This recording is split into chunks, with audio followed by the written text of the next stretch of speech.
මේ වෙනකොට ලෝක දේශපාලනය මේ පහුගිය අවුරුද්ද ඉඳලම ලෝක දේශපාලනය ස්වරූපයක් වෙනස් වෙලා තිබුණා. දෙසැම්බර් මාසෙ ඉඳලා මේ වෙනකොටත් සම්පූර්ණයෙන් වෙනස් වෙලා තියෙනවා. එතකොට අපි දන්නවා මේ වෙනකොට වෙනසුලා ජනාධිපතිවරයාව අත්අඩංගුවට අරන් තියෙනවා ඇමරිකාව. ඇයි ඇමරිකාව මේ ජනාධිපතිවරයාව අත්අඩංගුවට ගත්තේ? මොකක්ද හේතුව? එතකොට ඇමරිකාව කළේ වැඩේ හරිද? මොකක්ද මේකට ඇමරිකාව පාවිච්චි කරපු නීතිය? එහෙම නීතියක් තියෙනවා. එහෙම නීතියක් නැත්නම් කොහොමද එහෙම රටකට ගිහිල්ලා කෙනෙක්ව විශේෂයෙන්ම ජනාධිපතිවරයෙක් කොහොමද අත්අඩංගුවට ගන්න? මේකට එහෙම සාමාන්‍යයෙන් මේක ඇමරිකාවේ දීර්ඝකාලීන සලස්මක්. මේක අදයි වෙච්ච දෙයක් නෙමෙයි. මේක කාලාන්තරයක් තිස්සේ උඩුදුවපු දෙයක්. නමුත් මේ ජනාධිපතිවරයාගේ හැසිරීමත් එක්ක ඉතා වේගෙන් එළියට ආව බව තමයි පේන්නේ. ඒක දේශපාලනයක් තියෙනවා. දේශපාලනයට එහා ගිය සමාජ ප්‍රශ්නකුත් තියෙනවා. දැන් මේක මුලින්ම කතා කළොත් දැන් අත්අඩංගුවට ගත්තේ ඇමරිකාව ජනාධිපතිවරයාව වෙනසුලාවේ අත්අඩංගුවට ගත්තේ ඒගොල්ලෝ ඉදිරිපත් කරන කාරණාව තමයි ලෝකෙට ජාත්‍යන්තරයට අපි මෙයාව ගන්නේ මෙයා කොකේන් නිෂ්පාදනයට සම්බන්ධ ව්‍යාපාරිකයොත් එක්ක ගනුදෙනු කරනවා. ලෝකෙට කොකේන් වගේ මත්ද්‍රව්‍ය නිෂ්පාදනය කරනවා. ඒ වගේම මෙයා අපරාධ කරනවා. මෙයා ගිනි අවි විශේෂයෙන් අවි ආයුධ නීති විරෝධී අවි ආයුධ පරිහරණය කරනවා කියන චෝදනාවට තමයි අත්අඩංගුවට ගත්තේ. එතකොට දැන් ඒක කෙනෙකුට අහන්න පුළුවන් එහෙමනම් දැන් ඇමරිකාව නීති විරෝධී නැද්ද වෙනත් රාජ්‍යයකට පිළිගත් රාජ්‍යයකට ඇතුල්ලා මේ විදිහට ගන්න කියලා. ඇමරිකාව කියන්නේ ඒගොල්ලොන්ට හානි වෙන ඕනම දෙයකට ඒගොල්ලෝ ඉදිරිපත් වෙනවා. දැන් පහුගිය කාලේ මැද පෙරදිග රටවල් කීපයකටම මේ සිද්ධිය වුණා. ලෝකෙ කොච්චර කෑ ගැහුවද? ලෝකෙ මිනිස්සු මොනවතරම් රටවල් රුසියාව, චීනය, උතුරු කොරියාව, ඉරානය මොනතරම් කෑ ගැහුවද? නමුත් ඒකේ ප්‍රතිඵලයක් වුණේ නැහැ. එහෙම තමයි මෙතනත් වෙන්නේ.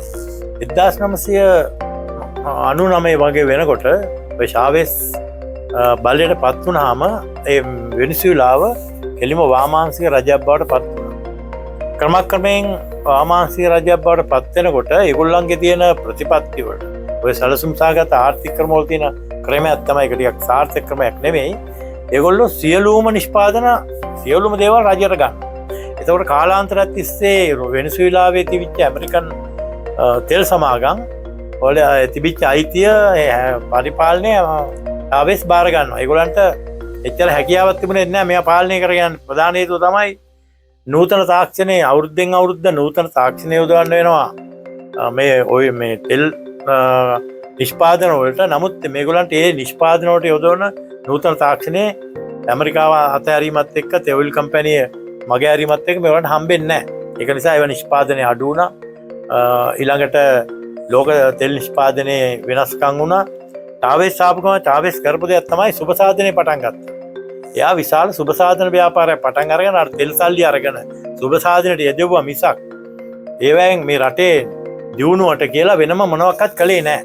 එතකොට අර වෙච්ච පාඩු අර සල්ලි වියදම් වෙනවා විතර වෙන ආදායමක් නැති නිසා රටේ නිෂ්පාදනය අඩාල වුණා. විශාල වශයෙන් එන්නම පහුගිය අවුරුදු 26ෙම 1990 ඉඳලා මේ වෙනකොට අවුරුදු 26ක් වෙනවා.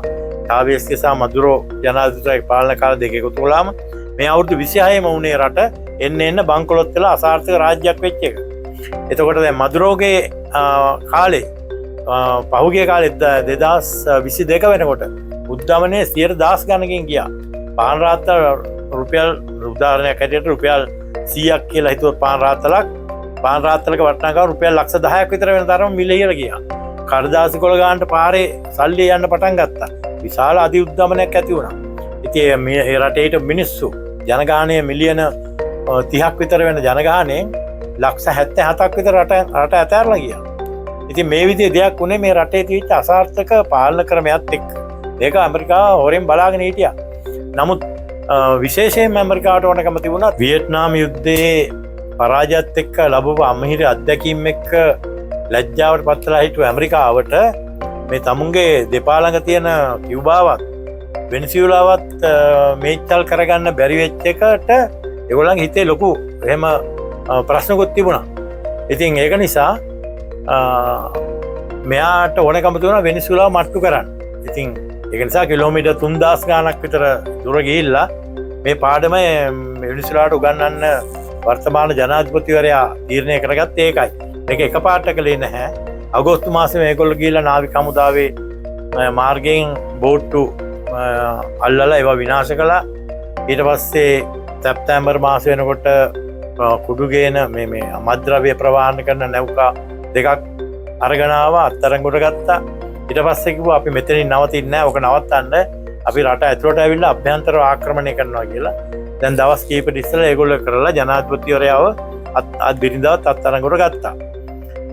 ඒ එයාගේ බිරිඳත් ජනාධිපතිවරයා සමාන බලවල තියෙන කාන්තාවක්. ශාවේස්ගේ මුල් දේශපාලන මණ්ඩලයේ ඉඳලම ක්‍රියාකාරී දේශපාලනය කරපු ව්‍යවස්ථාදායක සභාවේ හිටපු ප්‍රධාන සමාජිකාවක්. ශාවේස් මිය ගිහිල්ලා 2013 ඊට මාස දෙකකට පස්සේ මදුරෝ එක්ක විවාහ වුණා නීත්‍යානුකූලව. ඉතින් මේගොල්ලන්ට ඇත්තටම කියනවා නම් මේගොල්ලන් ජීවි දරුවන් නැහැ. ඒ දෙන්නට දරුවන් නැහැ. ඒ දෙන්නට වෙන වෙනම දරුවෝ ඉන්නවා. ඒගොල්ලන්ගේ එක දරුවෝ කණ්ඩායමක් මේ ඇමරිකාවේ පහුගිය ආණ්ඩු කාලේ අත්අඩංගුවට ගත්ත මේ මද්ද්‍රව්‍ය වලට. පස්සේ පහුගිය ට්‍රම්ප්ට ඉස්සෙල්ලා හිටපු ජනාධිපතිවරයා ජෝ බයිඩන් ඒ දෙන්නව නිදහස් කළා සිරකරු හුවමාරු ක්‍රමයකට වෙනසුලා හිටපු ඒගොල්ලන්ගේ ඇමරිකන් සොල්දාදුවෝ නිදහස් කරගත්තා මේ දෙන්නව නිදහස් කළා. ඉතින් ඒ අතින් බැලුවාම ඇමරිකාව කළේ ඇමරිකාවේ පැත්තෙන් ඒගොල්ලන්ගේ දැන් ඒගොල්ලෝ ට්‍රම්ප් රාජ්‍යයට පත් වුණාට පස්සේ එයා කරපු විශේෂ බදු ප්‍රතිපත්තිය ආක්‍රමණ වලින් රටවලක්ව ගන්න දෙපැත්තේ බෝඩර් සීමා තර කිරීම ආරක්ෂාව තර කිරීම මැක්සිකෝවත් වගේ ඊළඟට මේ ආගමනිකවන ප්‍රතිපත්තිය ඒ හා සමානම ට්‍රම්ප්ගේ තද ප්‍රතිපත්තියක් තමයි මේ මද්ද්‍රව්‍ය සම්බන්ධයෙන් තියෙන්නේ. ඒක නිසා එයා මේක ක්‍රියාත්මක කළා. එයාගේ පැත්තේ එක්සත් ජාතීන්ගේ සංවිධානය මේකට විරුද්ධ වෙනවා. මොකද එක්සත් ජාතීන්ගේ සංවිධානයට අයිති රටක් ඒකටම සම්බන්ධ රටක් ආක්‍රමණය කළාම ඒගොල්ලන්ට බලා ඉන්න බැරි හින්දා ඒගොල්ලෝ මේ රැස්වීමක් ඇඳලා තියෙනවා ආරක්ෂක මේ මණ්ඩලේ. ඒ කොහොම වුණත් දැන් මේ වෙනකොට ඉදිරිපත් කරන්න ලෑස්ති කරලා තියෙනවා මේ දෙන්නව වැඩිකාරයෝ කළා අනීතික මේ යුද උපකරණ ළඟ තබා ගැනීම සහ මද්ද්‍රව්‍ය වැරද්ද සම්බන්ධ කරලා මේ දෙන්නටම විරුද්ධව. මේ අනුව මේ වෙනකොට වෙනසුලාවේ උපජනාධිපතිවරයා ප්‍රකාශය නිකුත් කරලා තියෙනවා. තාමත් ජනාධිපති මදුරෝ තමයි එයා තමයි අපේ තාම ජනාධිපති ව්‍යවස්ථාව අනුව කියලා. නමුත් ඇමරිකාව කියනවා අපි තමයි පාලනය කරන්නේ සුදුසු ස්ථාවර ආණ්ඩුවක් වෙනසුලාවේ බිහි වෙනකම් අපි තමයි වෙනසුලාව පාලනය කරන්න කියලා ඇමරිකාව ප්‍රකාශ කරලා තියෙනවා. මේ වෙනකොට තියෙන තත්ත්වය ඕකයි. දැන් අපිට ඉස්සරහට බලන්න පුළුවන් එටයින් දැනකොට මේ අධිකාරණ තීන්දුවත් එක්ක මොන වගේ තීන්දුවක්ද අධිකාරණයෙන් හම්බෙන්නේ.